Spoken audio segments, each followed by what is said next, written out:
नमस्कार, आप देख रहे हैं दृष्टि न्यूज। तमाम खबरों के लिए चैनल को लाइक, शेयर और सब्सक्राइब जरूर करें। सकल हिंदू समाज के बैनर तले विभिन्न हिंदूवादी संगठनों ने रामलीला मेला समिति के पदेन अध्यक्ष और कलेक्टर रोशन कुमार सिंह को और डिप्टी कलेक्टर के नाम पर ज्ञापन सौंपा। वहीं उन्होंने बताया कि रामलीला मेला समिति जो ऐतिहासिक 124 वर्षों से संचालित हो रही है, हिंदुओं के लिए यह एक बड़ा त्योहार है। इसमें चलित रामलीला का मंचन होता है। ऐसे में इस बड़े हिंदू आयोजन में किसी गैर हिंदू को व्यावसायिक रूप से दुकान आवंटित करना यह ठीक नहीं है।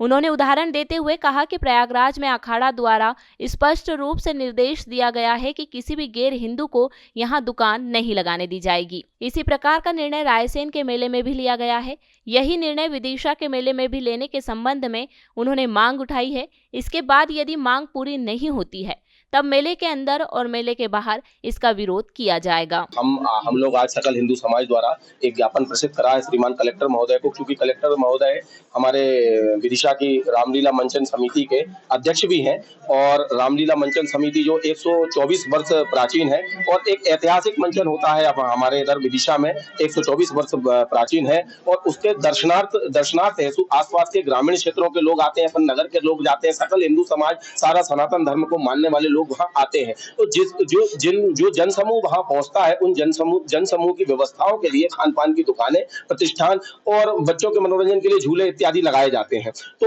उन झूलों इत्यादि या खान पान के जो प्रतिष्ठान लगाए जाते हैं, तो वो सनातन धर्म का एक बड़ा आयोजन है। उस धार्मिक आयोजन में आप किसी गैर धार्मिक या विधर्मी जो धर्म को मानने वाला नहीं है या श्री राम पे आस्था नहीं रखता या श्री राम लीला मंचन पे आस्था नहीं रखता, तो उसका प्रवेश निषेध और बिल्कुल उनको प्रतिष्ठान देने के लिए प्रतिबंधित किया जाए। जिस प्रकार अखाड़ा परिषद ने आदेश दिया है कि अपना इतना बड़ा 12 वर्ष में जो प्रयागराज में कुंभ का मेला होता है, कुंभ के मेले में किसी विधर्मी का प्रवेश या प्रतिष्ठान के लिए प्रतिबंधित किया गया है। और चूंकि अपने पड़ोस के जिले रायसेन जिले में भी अभी 4 दिन पहले उनके रामलीला मंचन मेला समिति रायसेन में तो फिर भी एक छोटे स्वरूप में मेला लगता है। विदिशा का स्वरूप मेला का तो इतना विस्तार है कि भारतवर्ष में हो सकता है ऐसी चलित रामायण कहीं दूसरी जगह ना हो। तो ये एक हिंदू समाज का एक बहुत बड़ा आयोजन है और धार्मिक आयोजन है। ये महायज्ञ के समान है जिसमें हम लोग सब अपनी आहुति देने जाते हैं। तो उसमें किसी थूक जिहाद या किसी मूत जिहाद का हमें स्थान नहीं चाहिए, किसी भी विधर्मी को वहां पे नहीं होना चाहिए। इसलिए उनको अगर दिए हुए प्रतिष्ठान कुछ आवंटन किए गए हुए हैं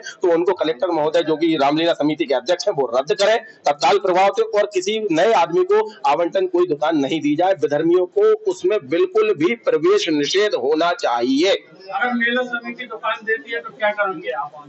मेला समिति अगर दुकान देती है तो हमने तो अभी कलेक्टर महोदय से जो कानून है वो आग्रह करा है, क्योंकि चूंकि वे अध्यक्ष रहते हैं। अगर मेला समिति चूंकि दुकान देती है, और पिछले हमने आवेदन में लिखा भी है, पिछले 2-3-4 वर्षों में ये देखा गया है कि छोटी-छोटी घटनाएं सामने आई हैं, तो हम लोग उस समय चुप रहे। परंतु अब हम चुप नहीं रहेंगे, बोलेंगे और मेला समिति से बोलेंगे। मेला में अंदर जाके अगर हमें बोलना पड़ा तो बोलेंगे। और प्रतिष्ठान अगर कोई गड़बड़ करता है और वो प्रतिष्ठान अगर प्रशासन या अध्यक्ष महोदय या समिति बंद नहीं कराती और अगर हमें स्वयं बंद करवाना पड़ा तो उसके लिए भी हम प्रयासरत रहेंगे। ये आज जो 17 दिसंबर को रामलीला में जो मंचन होता है, जो कि 124 वर्षों से हमारे यहाँ हो रहा है विदिशा में, उसमें जो हिंदू समाज के द्वारा, जो सनातनी समाज द्वारा जो आवेदन दिया गया है, उसमें ये मांग की गई है कि जो वहाँ पर कार्य करने वाले और जो वहाँ का दुकानों का आवंटन वगैरह है वो सब एक सनातनी जो लोग रहते हैं उन्हीं को आवंटित किया जाए, तो कोई वर्ग विशेष